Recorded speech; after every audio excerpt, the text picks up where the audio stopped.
In this episode of the Photography News podcast, Kingsley reveals some unusual tripod tales, Roger resolves to learn how to use his camera, and Will chats with a landscape photography legend.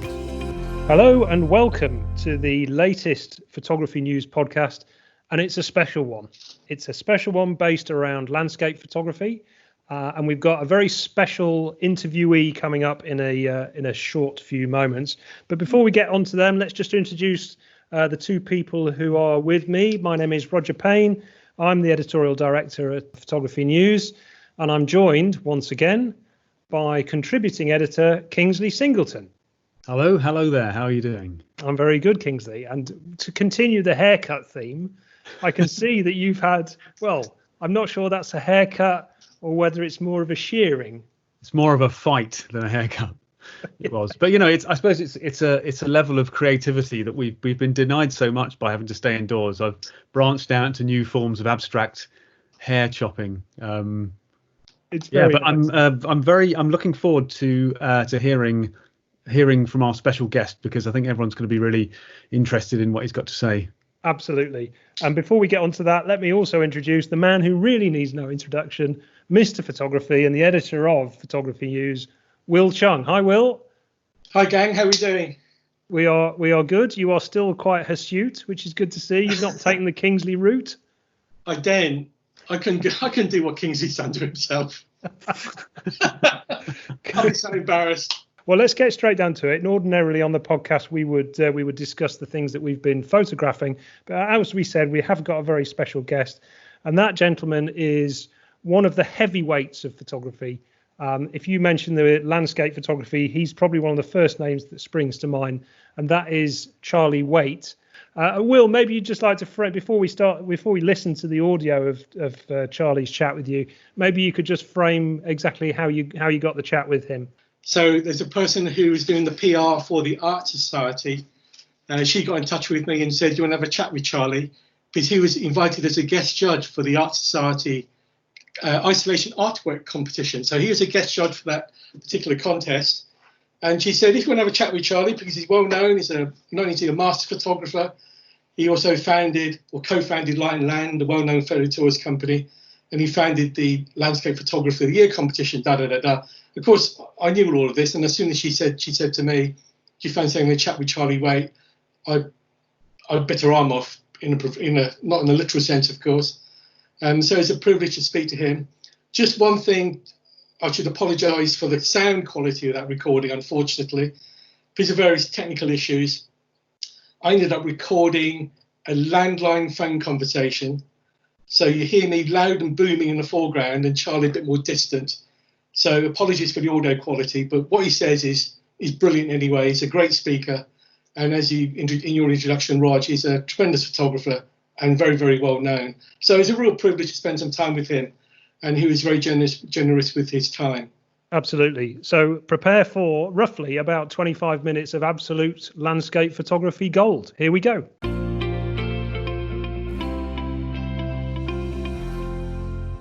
Well, what are you up to, Charlie, in this period of lockdown when you can't get out and about? I'm reflecting on who I am. So, in a nutshell, I think what's happened for photographers is I have a feeling, I know there are lots of people pontificating about the virus and when's it all going to end, but I have no knowledge, so I never make any comment. I have no idea what's going to happen. But I think for photography, I feel quite strongly about the fact that yes, everybody's photographing and they're photographing everything. I read a stat the other day, you'll probably know whether it's true or false, is that every day 350 million images are uploaded to Facebook. And yes. Every day, 85 million are uploaded to Instagram. And I thought, blimey, everybody's photographing everything. But us, the people who love landscape photography, it's always been the case that the camera is a device to bring you closer to your human experience. It's an adjunct to get you nearer to it, to immerse yourself more into it, whether it be a landscape or a macro or wildlife. It's to try and get really to grips with it and almost honour the subject matter that you are photographing. In fact, the end product, oddly enough, I'm not so sure that the end product is actually that crucial. You you definitely want to be able to have a photograph at the end of the day that is going to have parity with your human experience. Because I thought to myself that the business of photographing is not, it's a bit like cooking. My mum used to cook, and she didn't always eat the meal, but the pleasure she got was from the cooking, the process of cooking. And when we pursue our landscape photography, or our photography, in a measured, precise way that some of us like, and when we emerge from the experience, we feel heady because we've been gifted this extraordinary connection with our own human response to our world around us has been encapsulated, we hope, in the form of a photograph. And that's why you and I remember when we look at images, as we used to, down on the light box went that tranny, up came the loop, down it went, and after did it, yes, it's sharp, yes, it's in focus, no, all that's fine, yes, it exposes right, yes, the polarizing was okay and everything, yes, it's all there, but does it carry with it some of the gravitas that we as human beings, felt? And that's the role for me that the image has to play, not just for your audience, but for you. It's got to be able to give back to you what you, in a way, almost received from it. You almost want to be sure that you look at the image and you're right back where you were, and just saying, yep, and you'll never fall out of love with it. And hopefully people will look at it and it's as if they would be standing there next to you. And I think that's what's happening with photography over the last 2 or 3 months, that most landscape photographers, I think, have, and most people have started wondering at not just their own human existence, which is pretty mind-blowing anyway, but the existence of every living thing on the planet. I was looking at an earwig the other day I couldn't stop looking at it. I even got a magnifying glass. Then I started photographing not terribly well, but well enough for me, an amazing dragonfly, and looking at its wings and the little hairy bits on its legs and its eyes and its antennae. And I came away thinking, they're amazing, everything's amazing, and it's so easy to just be so involved with our lives and our work and our back and forth. And I think this last week, 2 or 3 months, have given us many worries, of course they have, but also a time to pause and reflect on the amazing nature of our beautiful landscape. Not everybody's, some people sadly are not near it. They live in high rises. You mustn't forget that. And they can't have much connection with the outside world. But for those of us who are very grateful and fortunate enough to be able to do so, it's really something. It really, really is. So, Charlie, is this the next step for you? Rather than the bigger landscape, you go for the small landscape, insects and things in your garden? That's a really good question. We're all having a go in life, creatively. We're either playing a bit of music, or we're at piano, or camera, or cooking, or gardening. It's all an expression of I sometimes think that the photograph is a means to help us have a greater understanding of ourselves, in a way. I think it's much deeper than we think. It's definitely not just a photograph, which a lot of people tend to think. One person said to me a few months ago, "Why do you have to photograph everything?" And I said to them, "You should." Absolutely. You should, because get with the program. Photography grows you. And no, I think I'll always love landscape. But I've been, very funny thing, Will, I've been recently looking over some books from the early 80s that I did on celebrating different countries. I think they were, what were they called? Oh yeah, landscape in Spain, landscape in France, different celebrations of countries. And I've been looking at them. And I've had time, and I opened one up a few days ago, and I thought, oh gosh, Charlie, did you really do that? And then I thought, but in those days I was learning, and still am. We all are. And I looked at those photographs, Will, and I thought, well, I've developed. I may not have got better, whatever better means.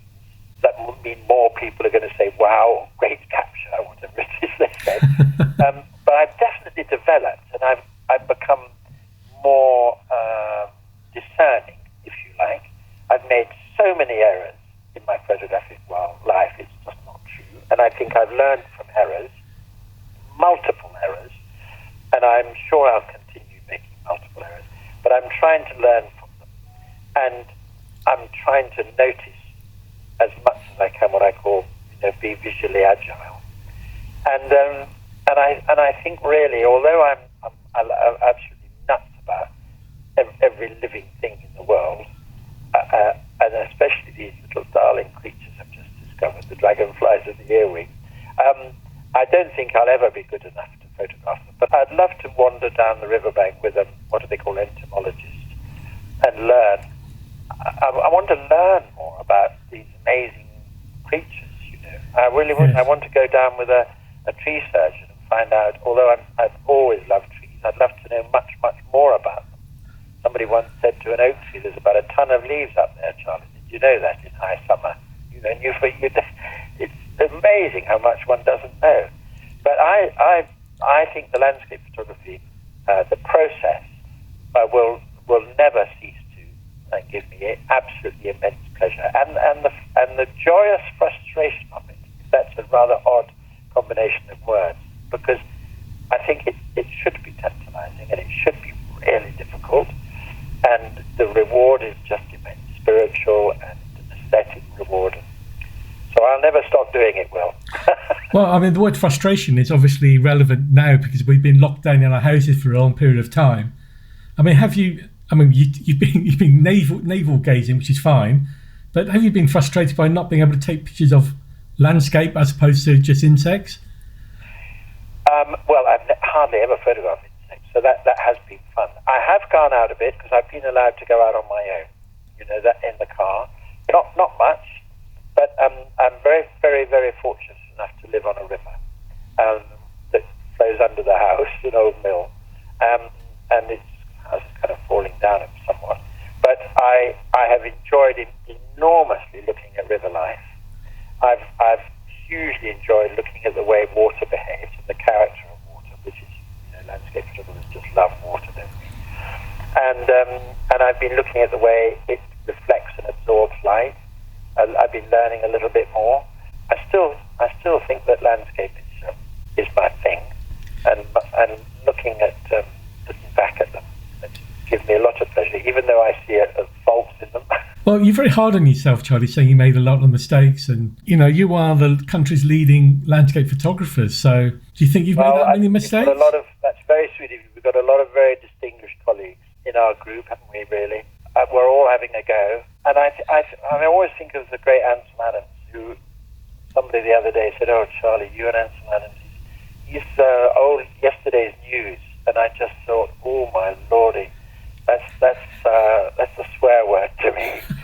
When you think, who else has written an entire book on the negative and on the print and the camera, and who was doing the zone system before the histogram ever even showed up? And he said 12 a year and you're doing well.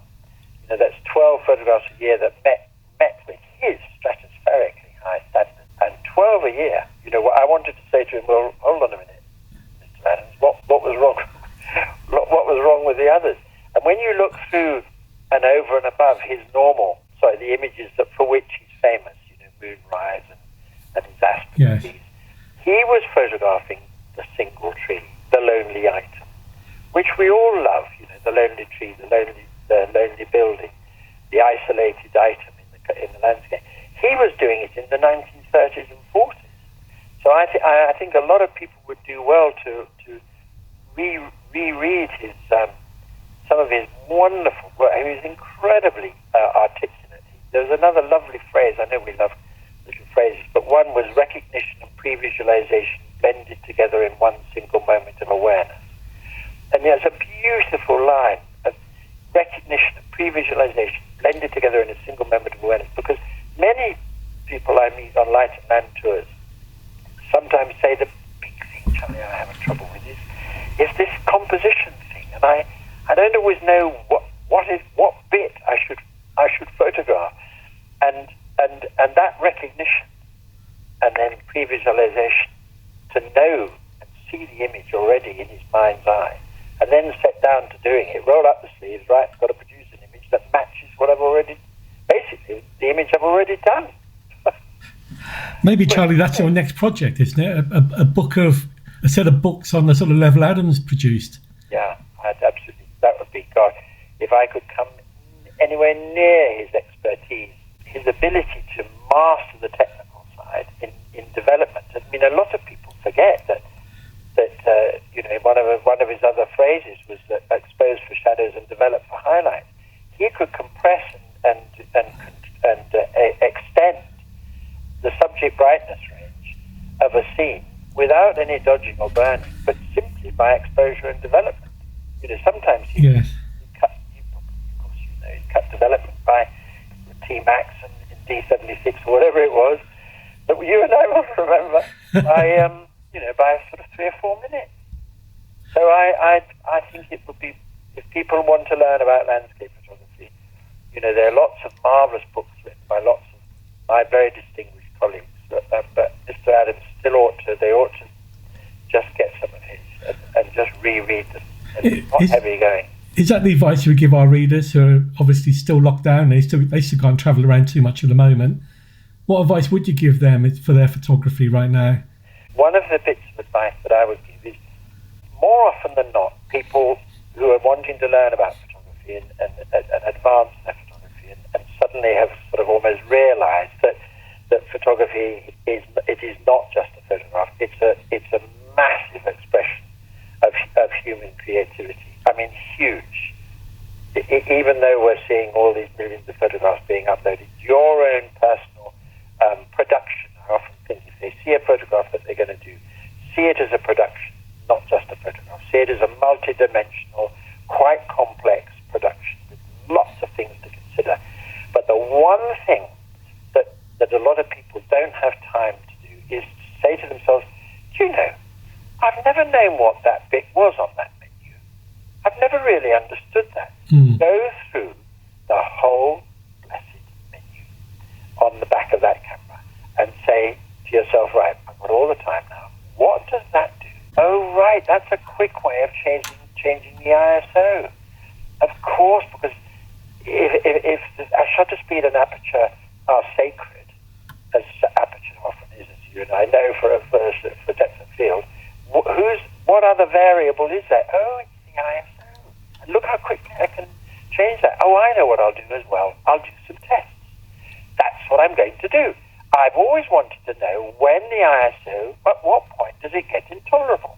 Okay, I'm going to do an exposure, never mind shutter speed and aperture, at 100, 200, 400, 800, 16, 32, 6400, all the way up to the absolute top. And then I'll build a little folder and I'll pop all my reference images, all my reference exposures of every single, move up in one stop, otherwise it might get a bit heavy going, every single exposure. So I then can say with authority and with confidence, do you know what? After 2000 ISO, it's not going to be good enough for me. The quality, I'm going to get noise, I'm going to get artifacts, I'm not going to do it. But nobody does the tests.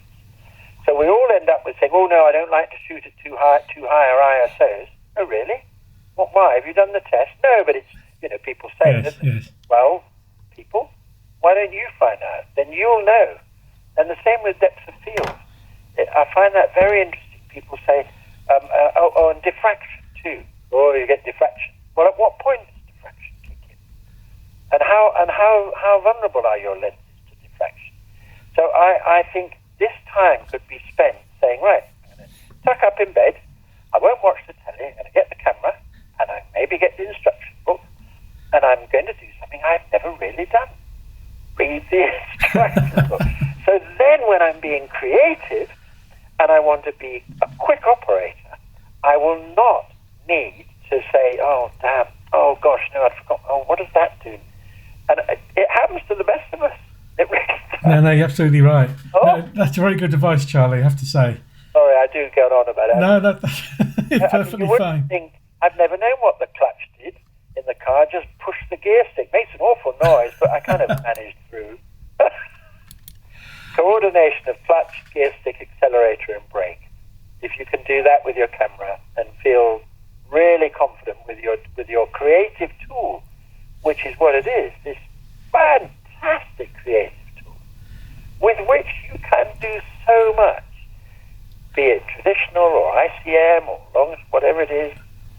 No, that's excellent advice. And I've got a bit overheated. you're doing fine. But perhaps, Charlie, it's time to talk about some of the things you're involved in. I mean, many years ago, you founded the Landscape Photographer of the Year Awards. And also you're involved, I hear, with the Art Society's Isolation Artwork competition. Perhaps you can just tell our readers a bit about both those two projects of yours. Well, yes, I can. If we did Landscape Photographer of the Year, that began in 2005, so 15 years ago or so. For a long, long time, I've often thought that there's no opportunity for landscape photographers to really express themselves and to share what landscape photography is. It isn't just a literal representational, decorative image that people just say, "Oh, isn't that pretty?" You know, it's an artwork with a capital A and a capital W, and I will never hear anything to the contrary. It's a consequence of people's hard graft trying to get this image, which is often very elusive. And so I thought, wouldn't it be nice to have a lovely award or competition and for landscape photographers? Because essentially we all love the landscape. We love walking in it. We all want to go to the Lake District, or the Peak District, or Cornwall, or Yorkshire, or wherever it is, and we want to perfect our photography. We don't like disappointment. We don't want to come back with a photograph that doesn't have parity with. Well, wait a minute, it was much better than that in reality. Well, so what did we do wrong? So I got a sponsor, and I managed to get a publisher, the AA, and a media partner, and a wonderful exhibition at the National Theatre, and we kicked off in 2007. And it's been, I'm really, very proud of it. But I'm proud of it for all the people who've contributed to it. It's them I have to thank. I could have kicked it off and no one would have entered, and people have been very gracious if they didn't win. They've said, well, there's another day, and they are, they have a lovely open attitude. I just know one thing, that if ever I meet a landscape photographer, I know I'm going to get along with them. You just kind of know you're going to really get along with them, because they'll have the same values and the same ideals that you have. And when I look at, there's now 12 or 13 books, we're just about to publish the next one in November of this year, and I look back and I just think, my word, we have got some talented landscape photographers. There are 4 or 5 categories, and yes, there are people who've entered from other parts of the world, but a lot of British photographers, obviously. And, the photographic clubs, of which there are, I think, 1,250, Photographic Alliance of Great Britain, keep them all going, and they keep photography alive, those photographic clubs, and I do a few talks for them, and many of their members have contributed to the competition. So it's still going, it's alive and strong, very much still going. This year we had any more entries than ever before, which is very indicative. I mean, really fantastically exciting. Network Rail is still on board with us. They're going to, they allow us to have the exhibition at Waterloo Station. It was at the National Theatre, which was lovely, quite elitist, but now Waterloo Station's pretty good for 2.5 months. Thank you very much. Yeah, it's a great venue. Yeah, very nice venue. And down in the concourse where the Eurotunnel used to be. So that's a fantastic venue. Then it goes to 9 or 10 other stations, Edinburgh, Glasgow, Manchester, Birmingham, and all the rest. So that's Landscape Photographer of the Year. I'm really, really pleased to say it's going to go on and on and on. I'm sure of that. And then most recently, I was asked to do something that I was a bit nervous about, to be quite honest, Will. It was the Art Society, who used to be called NADFAS, National Association of Decorative and Fine Art Society. And my mum always used to say, you ought to go and do some talks for them. Anyway, I did, and I've done a few for them, which is really nice. I don't think they had a photographer. They had very, very incredibly knowledgeable and great speakers on their own particular subjects, often relating to paintings and music and so on. And fascinatingly, they didn't seem to have a landscape photographer. So they said, how about you? Would you like to join? And every so often I go and talk for the Art Society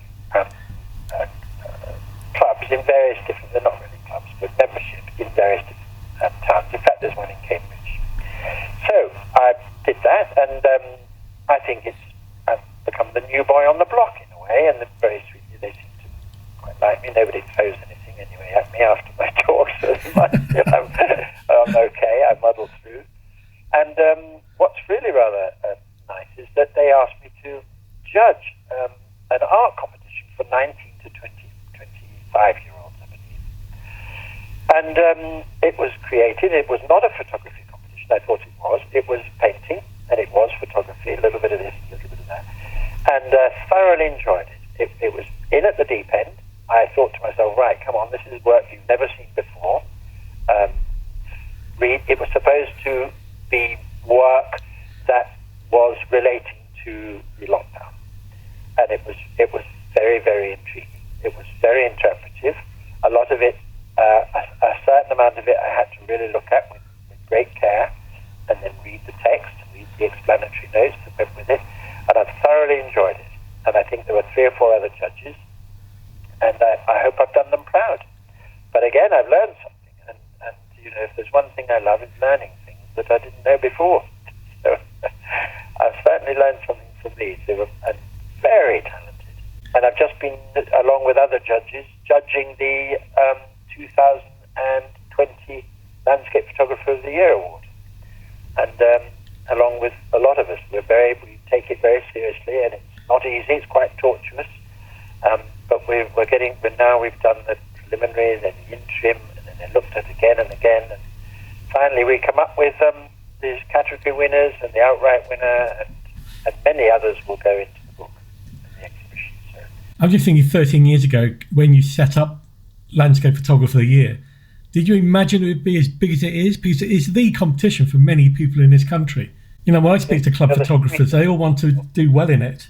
You are the sweetest man saying that. I can't tell you what that means to me. Well, there's £10,000 for the winner, which I always wanted to do. I love the fact that it's so popular. I think it gives people a marvellous motivation to go out and photograph the landscape of the UK. It celebrates the United Kingdom, the beauty of it, the diverse nature of it, the architecture, the rural, in a way that I don't think anything else does, to be honest. Yes, you can go and look at lovely books on the British Isles, and of course you can, but a lot of these incredibly talented photographers, and I really do mean that, they're not anonymous. That would be an awful thing to say. But it's not always going to be the case that they're going to be published. It's not always going to be the case that their work is going to be seen. But oh my golly, there's each book I think has 120 different photographers in it, and all of a sudden their work appears, we hope, in the book. Yeah. And their details in the back, their websites in the back, and a fair number of them have done really well as a result of entering the competition. Yes, that must make me so proud. I do. I feel absolutely great. I also think, oh my gosh, they're so good, which is great. I mean, I just think, I wish I could have done that, And the talent out there is just absolutely marvellous. And it's so lovely to see such a huge, large percentage of the increase in people who've entered this year. Excellent, excellent. Thank you very much for doing so. So what next for you then, Charlie? Once lockdown's eased and we're back to normal, well, whatever the new normal looks like, what are your immediate plans? I still do a few workshops for Light and Land, and I enjoy that enormously. I'd like to run more in the UK. We're still running ones overseas. I was going to go to America to do a workshop, not for Light and Land, but for an American organisation, which was non-competitive with Light and Land, which is important to point that out. But I love Light and Land, and I do enjoy the people who've come with us over 27 years now.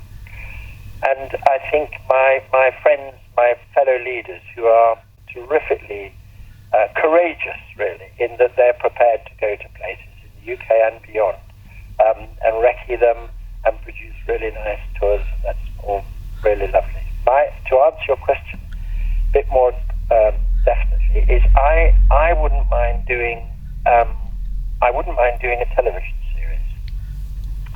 I wanted to do it for a really long time, and my daughter's producer, director. She's married to a director of photography, probably one of the top 10 in the country. And I've thought, I may be wrong, but I've thought that television has not given back to photography what it should do. It hasn't given back to landscape photography. I did with John Craven at Countryfile. I did quite a few of those, and I enjoyed that very much. But I think there should be not a how-to necessarily, but a TV series on landscape photography and on photography in general, where I go off with specialist photographers. I go off with an underwater photographer. I go off with a forensic science photographer. I go with a wedding photographer. I go with a wildlife photographer, and I see what their world is about. And I think that would be a really, really enjoyable thing to do as I advance in my years, because I love learning. I enjoy questioning, and there's a wonderful photographer who's very, very famous. I think he's called Doug Allen, who went to BBC photographer. I hope I haven't missed the boat, but I'm sure he's still around. And there are many, many photographers who I admire and love to work with. I did assist fashion photographers when I gave up a previous career, or it gave me up, and I found that absolutely fascinating. I used to work for a photographer called Duffy, and that was rather rewarding. So a TV series, and let me ask you something, Will. Would you agree that television, yes, it's had nice sort of autobiographical programs about individual photographers, Cartier-Bresson and so on, but I don't think there's been an actual series that people can enjoy about photography in this country that I know. Or have I missed something? Oh, well, going back a while, I mean, there's that series with John Hedgecoe, which I must admit I enjoyed, and I think that was late 70s, early 80s. That was quite amazing. But since then, nothing much. I mean, as you say, the individual programs. I mean, there was that program recently with Don McCullin, yes, revisiting England, and that was a great watch. Yes. And of course, Sky have the Masters of Photography competition, which is kind of okay, but it's a little frustrating as well. I want to watch that. Yeah, you're probably right. Be a nice thing to do, wouldn't it? Yeah, it maybe needs a visionary like you, Charlie. So maybe if one of our listeners is connected in the right way, we can point you in the right direction. BBC need a commissioning editor of the BBC. We don't want much. Or one of the independent terrestrial stations. That would be great, because I think I could gather the right stable of photographers to do it, and we could go off to different parts of the world. You know, we could drop ourselves in the middle of Buttermere somewhere and just say, right, what are we going to do here? And and then to really unravel it and look at all the different, these multi-dimensional different elements behind, the production, as I like to call it. I think it'd be interesting. So there you are. That's my ideal. It would be, if not, then I'd like to have some more exhibitions. I've got one running at the moment, and that will open up soon. It's hung, but unfortunately we opened it on the very day we were told we had to shut everything down. It's on at the Bosom Gallery, just south of Chichester, and that'll be nice to meet. So is that exhibition going to carry on once lockdown's over, or is it? It will, yeah. Yeah. Bosom Gallery. Bosom Gallery. It sounds like Bosham, but it's actually Bosom. You don't pronounce it. Bosom. Okay. Yeah, so that would be worth telling people about. And when it opens, which by appointment on the 15th of June, I think, I'm then going to go there probably once a week and look forward to meet people who might like to come and natter away about landscape. Well, indeed. Well, Charlie, it's really nice to catch up with you. Thank you for giving us your time. And can I just say, if you do get a BBC commissioning editor, then we would love to be involved in it as well somehow. But we can talk about that. Well qualified, Bill.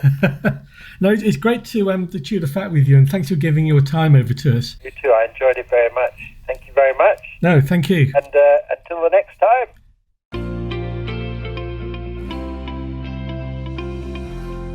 So that was Will Chung and Charlie Waite, two heavyweights. Forget Bruno and Tyson, or Fury and Joshua. These were the two heavyweights of photography. Some absolute gems of advice there. I hope you'll agree. Kingsley, what is it that really stood out in the interview for you? I think it's really the passion that Charlie has quite obviously for the subject. I've spoken to Charlie a few times as part of magazine features and things, and he's always kind of come across as someone who thinks incredibly deeply about landscape photography, sort of as you might expect. But one of the things that really stuck out for me there was him talking just simply about a love of nature and the outdoors, and how landscape photography, it shouldn't really be about just the image. It should be about the whole experience, really. If you go out and you're just looking for this sort of one perfect image, you risk many things, one of which is sort of frustration and disappointment, particularly if you're anything like me. But if you look at it from the perspective that of more of a sort of a holistic kind of view of it, and you see it as an activity, as a process, then it's a really sort of pleasant way to spend your time. And it's like you get out there and it becomes kind of problem solving, sort of live problem solving, and also you get to experience the natural world in ways that you don't if you sit on your bum in your house. I went out the other day scouting a local location. There's a nice view that I'd seen while I was driving of a church over a local village, and so I sort of span up there, got out, walked across a field to sort of check out the positions where I might want to kind of take this picture, and I saw a fox came down the track towards me. I thought it was a big ginger cat to start with, coming out of this village. And so he sort of stopped and we had a look at each other, and then he sort of blinked first and ran off. But it was like I say, I wouldn't have got to see that. I wouldn't have got to see any of the kind of nice things that I've got to see when I've been out landscaping if I hadn't made that sort of effort and been part of that process. I think it's a really good point, and it sort of underlines why you hear some professional photographers will often say that they make a photograph rather than take it, and it is almost like that part of that process, right? Yeah, and I think it sort of in that making, you want to come back with something, sure, but ultimately, all the time, it's always a struggle for me. I mean, if people sometimes ask me what the best landscape accessory you can buy is, and I always say it's an alarm clock, but also the will. It's the will to get out there and do something. And I've never regretted all the times I've got up early and gone and done something. I've never and come back sort of empty-handed or not with what I wanted. I've never regretted the process because it feels great, and particularly sort of this time of year. It's a hell of a struggle to kind of get up for an early morning shoot. But what it does give you is it sort of opens up the rest of the day for you. And as someone who's kind of prone to sleeping in like me, that's a kind of a bonus in itself.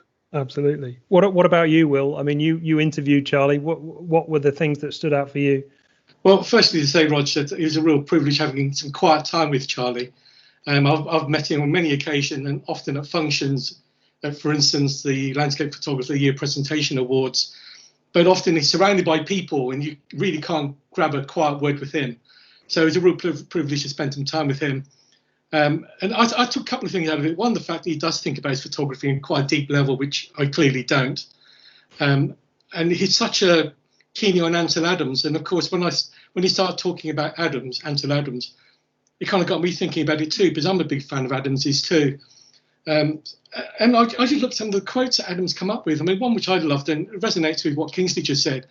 And he said, landscape photography is a supreme test of the photographer and often the supreme disappointment. And that is so true. You do get up at the crack of dawn and you make the effort, you make the supreme sacrifice, and there's no sunrise or there's no mist, whatever it might be. And the other thing I took out of it, which made me chuckle really, was when he was talking about this year's Landscape Photographer of the Year competition, which they've just judged. And when he said the entries were so good and there was such talent out in the country, I thought that was wonderful. Yeah. And I really love that. And that's the humility of the man. So it was a great privilege to chat with him. And I'm sure our listeners will get something out of it too. And yeah, absolutely. And I think that's something that's really quite interesting is that I've obviously not interviewed the number of photographers that you guys have probably interviewed in your time, but definitely passion is something that unites them all. And you kind of realize I often sort of, a bit like you've just said there, Will, if you often find yourself questioning, why your pictures aren't perhaps quite as good as you want them to be, it's just because you're not on, I feel it's just because I'm not on that level as a photographer, where you are so kind of invested in that process and that subject that you will do anything to get the right result. And also that passion kind of breeds contact with the subject, doesn't it? The more passionate you are, the more you do it. Yeah. And as you'll know this, Rog, because it's a quote from a golfer, and I can't remember which one it is, but the whole thing about the more I practice, the better I get. No, the more I practice, the luckier I get. Who said that? Right. Yeah, that's right. Yeah, I can't remember who we can credit that to, but I think it was Gary Player. Was it Gary Player? There you go. Player. Yeah, so like the more you're out there, the better the chance you've got of getting the kind of image that you want. And also I think it's about awareness. Like the more you go out, the more you experience the landscape, the more you see stuff when you don't have your camera, and the more you pick out little things around your local town or something like that you might want to come back and shoot later. Yeah, absolutely. And on a far more practical level, one of the takeaways for me was that advice that he gave about using the lockdown or the fact that we're all at home more, just to completely understand your camera and your lenses. I thought that was an absolute brilliant bit of advice, and I actually had to hold my hand up and say I've not done that, so I don't know what the best ISO is. I don't know what the best aperture is. I don't know every single function on my camera, and it sort of I sort of resolved to spend a little bit of time and understand what every little bit of functionality does on my camera, because almost certainly, as we've touched on, you guys, you do modify your cameras to your own ends. And I'm wondering whether or not I'm actually missing out on some functionality on my camera that might make my life a whole lot easier. Just one thing on that, Rod, just to follow what you just said. That's why I came up with this. I know it's not very scientific, but there's kind of a lens chart I designed, which is available for download on the PM website. And I thought that was an opportunity for listeners to actually chuck this on the wall, photograph it with their lenses at different apertures, and see what the best performing apertures are. And that's kind of follows in that as well. And I've done it recently myself with my cameras and my lenses, because I actually didn't know for certain. And I thought, I'm going to do an empirical test here, and I'm going to work out which is my best aperture and see what it is like at wide open. And that was interesting. And same with ISOs, which of course is what Charlie mentioned. Absolutely. Try shooting at different ISO speeds and which ones are you happy with. Yeah. Remarkable. No, it's good stuff. Great stuff. And we hope that you enjoyed it as well. And obviously, we'd love to hear from you. Any comments about the interview with Charlie?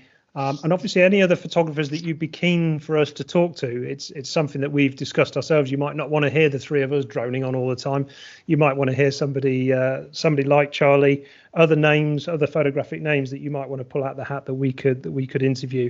The best way to get in touch with us on all of those is podcast@photographynews.co.uk.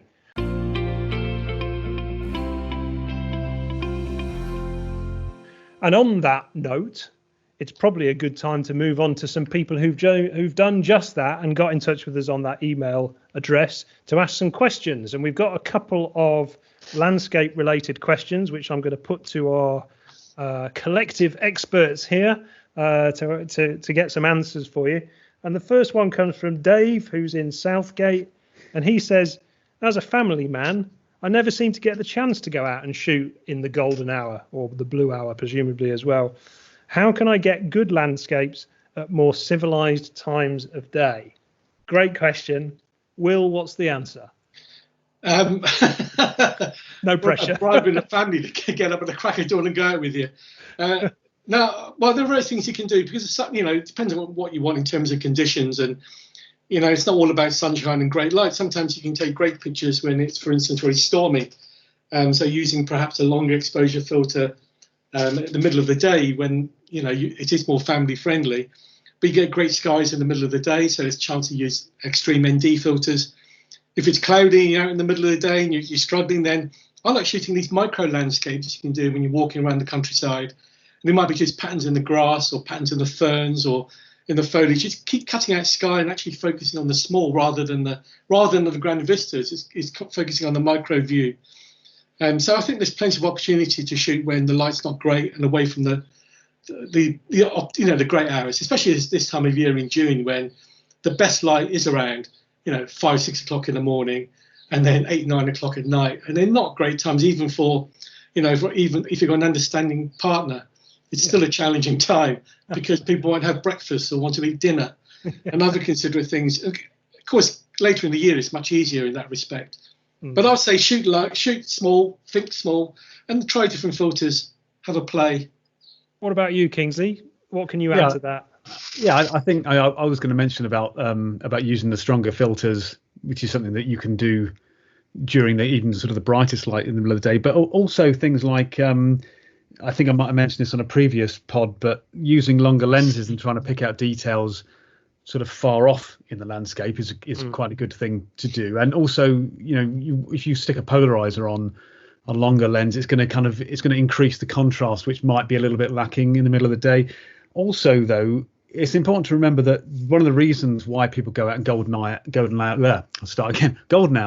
is to get that contrast and that kind of warm light. But you can get contrast in sort of middle of the day kind of conditions, and you just have to look for light and shade.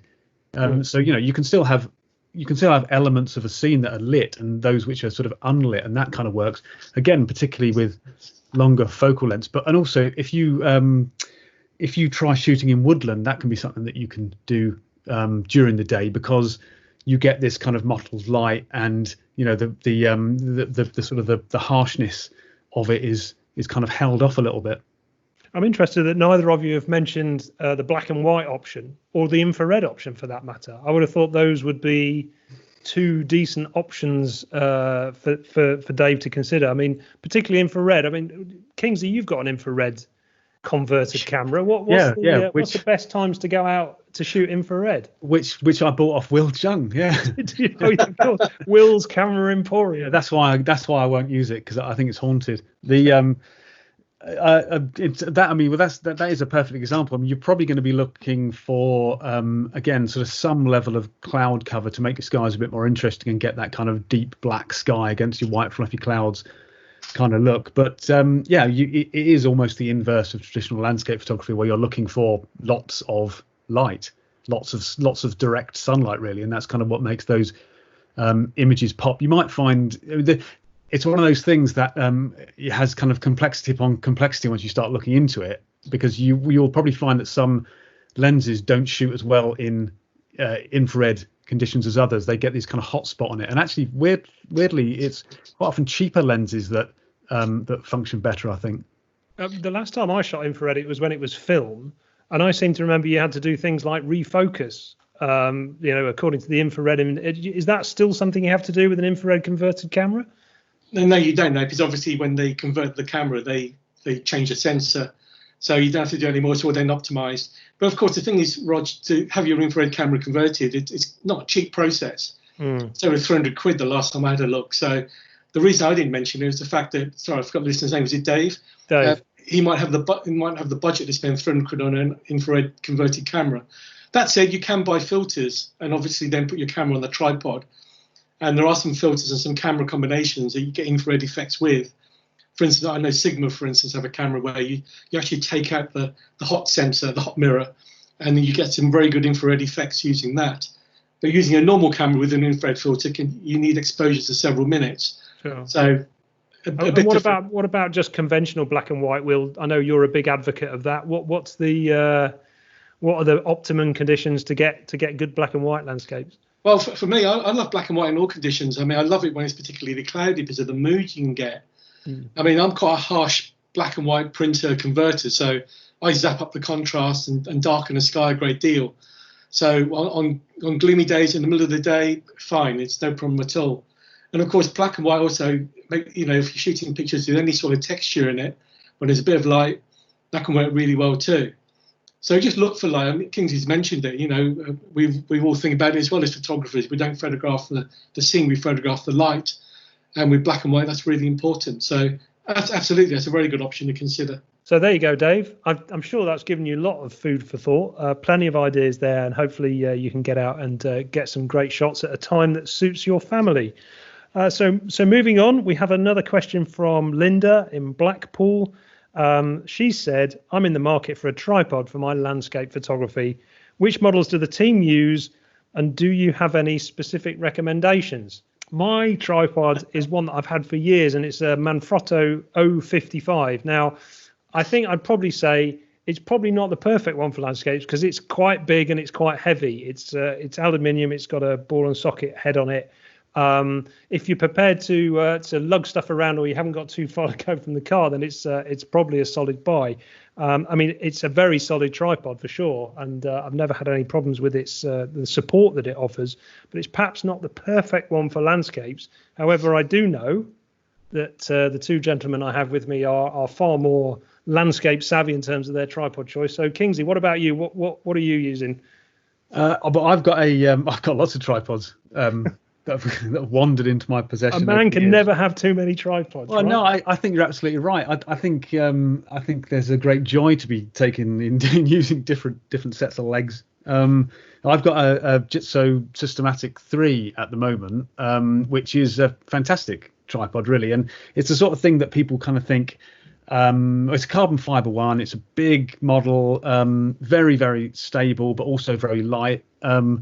But when you hear a name like Jitso, you people kind of think, oh, well, that's just too expensive, isn't it? Because, they do cost in the high hundreds of pounds, some of them. But what I'd say about that is, and obviously, I'm not suggesting that everybody should rush out and spend that sort of money on a tripod, particularly not if they're starting out. But if you're serious about it, what you'll discover is that you buy a tripod like that or any kind of good quality tripod, really, and it does last and last and last, and you're much more likely to be replacing your camera body before you replace your tripod, unless you sort of drop it down a mountainside or something.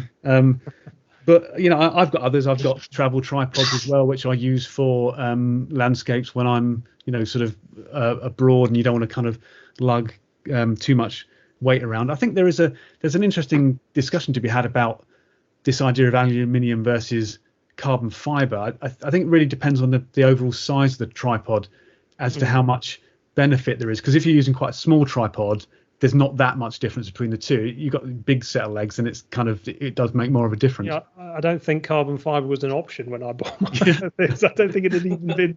I don't think it was even being used as a material to create tripods out of. So it shows how long it's that my tripod's been kicking around. So you're obviously very much in the carbon fiber camp, I take it, Kingsley. Yeah, I mean, I think it's a good option for certainly people that like to do a fair amount of trekking to get to landscape locations, and also the further you're going, the more other stuff you're liable to have with you. So you might have a couple of camera bodies, quite a few lenses, but also you're dragging camping equipment with you, and it turns into that kind of outdoor hiking enthusiast stuff where you're just trying to minimize any kind of weight you possibly can. Sure. One other point of order, you pronounced it Jitso. Well, they are Italiano, aren't they? Is that right?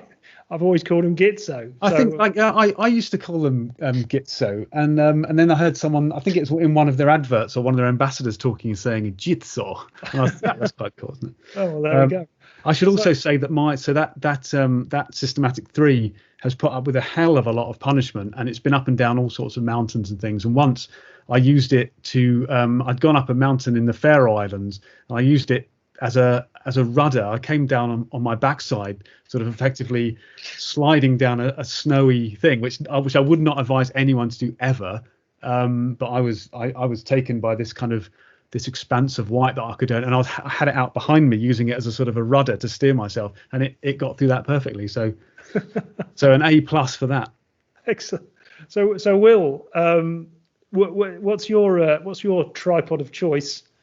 Well, let me confirm with Kingsley that Gitzo is indeed Jitso. I've been to the factory in Italy, which is it's about an hour's drive out of Venice, and they all called it Jitso. So, of course, that's why I call them as well. Right. But I have a Jitso 2 carbon fibre of some note. I have a Systematic 3. I have 4 legs as opposed to 3 legs. I think which is what Kingsley's got. But not just the tripod. One thing to mention also is when you buy your legs, your tripod legs, hang on, did you just say that your tripod's got 4 legs? 4 sections. 4 sections. 4 leg sections. Yeah, it's a quad pod, right? I've just invented something. I'm going to patent it. Once you bought your legs, that's one thing. But the other thing also to consider, and it's very important, is get yourself a good head. So personally, I prefer ball heads. Some people prefer pan and tilt heads or fluid heads, whatever it might be. but get yourself a good ball head. And 2 tripods I'm using at the moment, because I'm doing a lot of landscape photography locally. And so when I say landscape photography, I mean sunsets. And I've got a hillway walk up. It's only about 10 minutes away. It's a very shallow hill. But one tripod I've been taking up with me each time is the Manfrotto B3 GT, which is a carbon fiber, quite compact tripod. And the beauty of it is the center column flips out at right angles, which is rather cool. And just to nominate another tripod for our listeners to check out, and it's a Vanguard Veo. It's a 265 HCB, and this is a 5-section tripod, and it's carbon fiber again, but it goes up to a very good height. I think it's about 1.6 meters, which in old money is taller than me, which is great. I can recommend that because it's very light and it's actually quite sturdy. And I've been using it even for 2-minute exposures using a medium format camera. So I can recommend this to our listeners with a question. So I think there's a really important kind of point to take away for Linda, really, which is, I mean, you obviously well-heeled photographers with your Jitso tripods. I think what I would say, Linda, just as a footnote to that, is buy the best thing you can afford. I used to work for a camera retailer, and the number of times that people would come in and buy a really expensive SLR and lenses and what have you, and then they'd spend about 20 quid on a tripod with sort of leg bracing and stuff like that. And it would always be, why on earth have you done that? And I think Kingsley's point is right in terms of the more you spend, obviously, theoretically, the longer it will last. But definitely don't scrimp on it in terms of what you're going to spend. It's absolutely the more you can spend, the better, I think. Also, what you tend to find is that some of the kind of the more advanced, probably more expensive tripods are actually they're designed to be taken apart and cleaned more easily. So if you're sticking it in the sand to do coastal shots or whatever, and you're going to get like bits of grit and sand kind of clogging up the leg mechanism stuff. If you can take it apart and clean it, that's just going to add to the longevity. And I think what Will was saying as well about picking heads is a really important thing, because if you get the right set of legs, then all you need to do is upgrade the head for different subjects, and therefore you don't need to buy 2 sets of everything. One other thing that occurred to me when Will was saying that was that you don't get carbon fiber heads, do you? It's mostly they're still made of metal, which is in the head. If a big quality head can be very, very sort of heavy on its own. So quite often what I do is if I'm sort of trekking somewhere, I take the head off and put that in the bag just to reduce the weight, because the tripod's normally going to be either in the hand or hanging off the side of the bag or something. But another advantage of carbon fiber, which people used to talk about a lot, is this idea of using them in cold weather.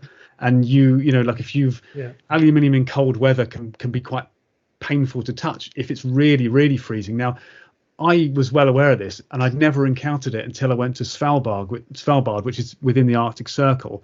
And so I was fine, had a carbon fiber tripod, could pick it up, and you don't necessarily have bare hands there anyway, because you'd be wearing gloves if you're sensible.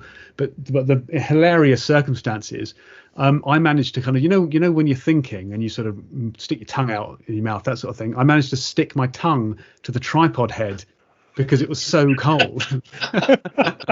We're thinking that close to your tripod head. Yeah, it's, you sit there, don't you? You sit there next to your cam and you're kind of contemplating the singing in front of you. I stick my tongue out and it got stuck to one of the controls. Can I ask how you came unstuck?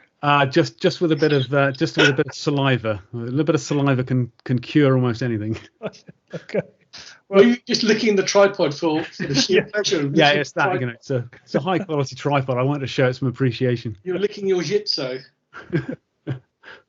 Well, before this disappears into all sorts of disgusting routes. Thanks very much for your question, Linda. I hope we've kind of given you an answer.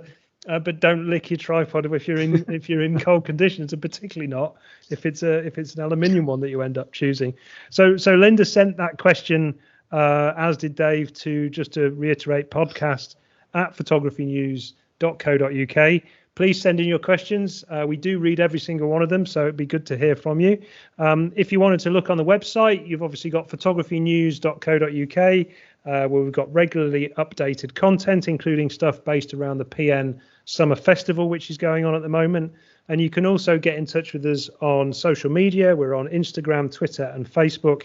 And the handle for all of those is at PhotoNewsPN. Gentlemen, I think we're nearly done. But obviously, as is the standard requirement for the end of a Photography News podcast, is that we have to get a Will's word of wisdom. And I'm hoping, Will, that you've got something based around landscapes. Well, I have. Well, it's kind of landscape. I'm talking about sunsets, so I suppose it is landscape. I've been shooting a lot of them recently. I mean, literally, I've been doing thousands of frames of landscapes. And I've been standing up at the top of this hill looking over this, not an interesting vista because it's Cambridgeshire. But one thing I realised is that when you're watching the sun go down, don't forget to look around you. That's above you, to both sides and behind you, because you get some wonderful cloud formations. And I've set a whole folder up now of cloud pictures, which I'm going to do something interesting with, something arty, I hope, and also to bring into other pictures. So where I think, I need a replacement sky, I will now build up a little bank of pictures I can use. But yeah, look around you when you're shooting sunsets. Don't look at just what's in front of you and what's in your camera viewfinder, but all around you while things are going on, and you never know what you might find. I think the other thing, just to add on to that as well, Will, is something that we discussed, I believe, on the last podcast, where you were talking about going off and shooting on your hill. And I asked you whether or not there was a particular time that sunsets were particularly good, whether you could judge it. And almost as if to sort of prove the point, the last two sunsets that I've photographed have actually suddenly appeared out of nowhere. It's been really heavy cloud cover. And then just at the point that the sun sort of disappears or is about to disappear under the horizon, it just peeks out between the clouds and the horizon. And the light has just been absolutely gorgeous. And on one particular occasion, I had it joined by a rainbow as well, because we had some stormy sky. Unfortunately, I was only at home, but I still ran out on that occasion with my camera and got a really nice shot of it. So definitely get out. If you're going to shoot a sunset, the sun's going to set every day, so don't necessarily judge it on whether or not it's a little bit cloudy. You could definitely get some cracking shots. So I think, gentlemen, we are done. So that just leaves me to say thank you very much to Kingsley. Thank you, Kingsley. Yeah, thanks very much as always. Look forward to seeing how your hair growth goes over the next fortnight before we see you again. It's going to be shorter next time.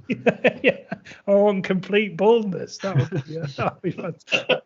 And hopefully by the time we see Will again, he will have had a haircut. So thanks for your time as well, Will. A pleasure, and all the best to you guys and the listeners as well. Thanks very much, and we'll speak to you again before too long. Cheers.